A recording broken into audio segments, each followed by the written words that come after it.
ngabo abigishwa be ba none nabo ngabo bahembesha ko ngabo amadini yose abagamije inyungu. Sindeba idini, ndeba icyo gitabo kivuga. Ndavuga ariko aya madini amatorero dufite Bibiri bavugaho ikivuga utyo. Bita abanyabinyoma gusa. Kuko ntibahuza nayo. Si ubuhanga bwanjye. Ubuhanga nkura muri iki gitabo. Pastor, abantu bose niba amadini yose ari abanyabinyoma, utazabasha kugira kuri Pastor Ezila mpyisi ngo abigishe ukuri, bazagukura heje. Yesu se baramuyobotse, yuko batazoyoboka na mpyisi. Yesu batamuyobotse bakayoboka mpyisi. Birakomeye. Amaherezo ahubwo baramubambye. Amaherezo mpyisi bazamubamba. Ariko baramubambye ntiyareka kubakunda. Abamubambye bamubamba ati Mana ubababarire n'ibicucu bitazi icyo bikora. Bababarire. Bankunda batankunda. Uw'iki gitabo ntiyangana. Uw'iki gitabo ntajye impaka. Arakubwira ukemera cyangwa ukanga akakwihorera akongereje akagusanga. Ngibyo ibyanjye. Bantuke ndababwira. Bankunde ndababwira. Niko igitabo kimbwira. Ariko ntuzababwiririze yuko bakuyobotse. Ubabwiririze kuko bakeneye kubwirizwa. Kuko bakeneye kubwirizwa.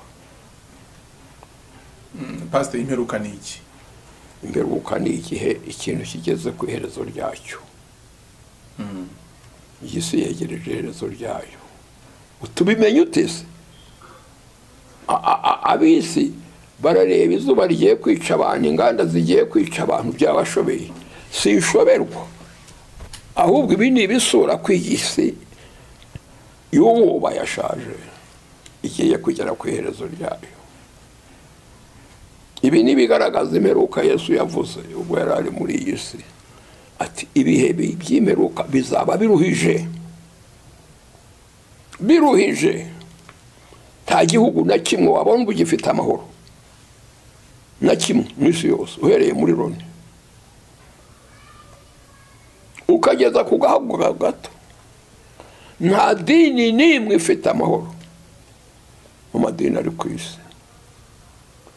Imiryango ifite amahoro wabona ingahe. Burya hari ibintu bitatu bitumye isi ibaho. Ni ubutegetsi, ni amadini, n'imiryango. Mu itorero ry'Abadiventiste umunsi wa karindwi wakuze ubwirizamo ndetse n'ukaba ukiribarizwamo n'ubwo uvuga ko utakibwiriza nkabo, mu bintu bya mbere tuzi ko bakomeza cyane cyangwa se baha agaciro cyane harimo umunsi wera w'isabato. Barera se.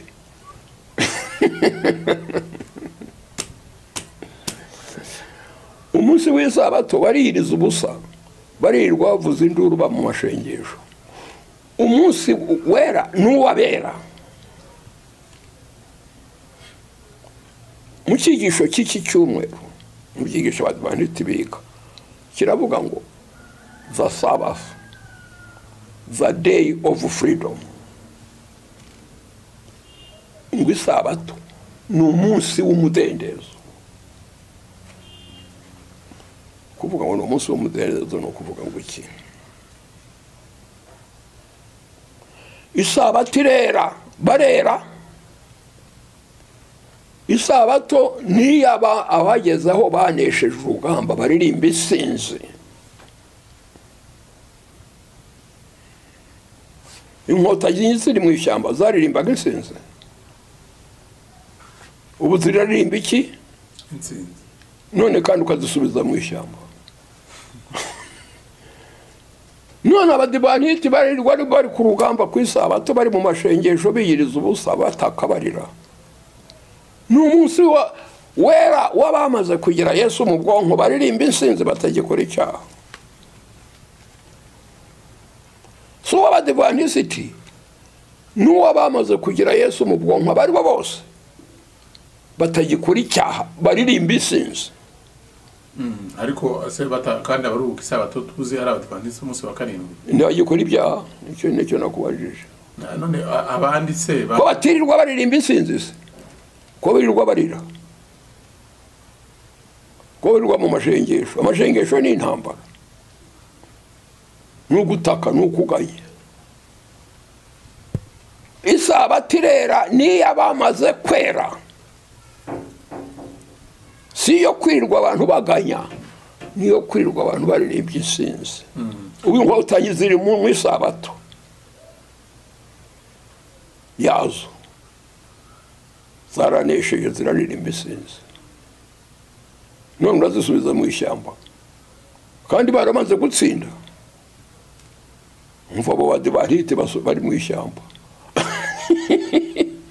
ntibaririmba insinzi barirwa baganya ibyaha byatwishe nimuvuga ibyaha byari kada ni abamaze kunesha batagikora icyaha isabato irera nabo bakaba ari abera ntabwo isabato yari iy'abanyabyaha isabato ivugwa aho ngaho ni umunsi Imana itagize akazi ikora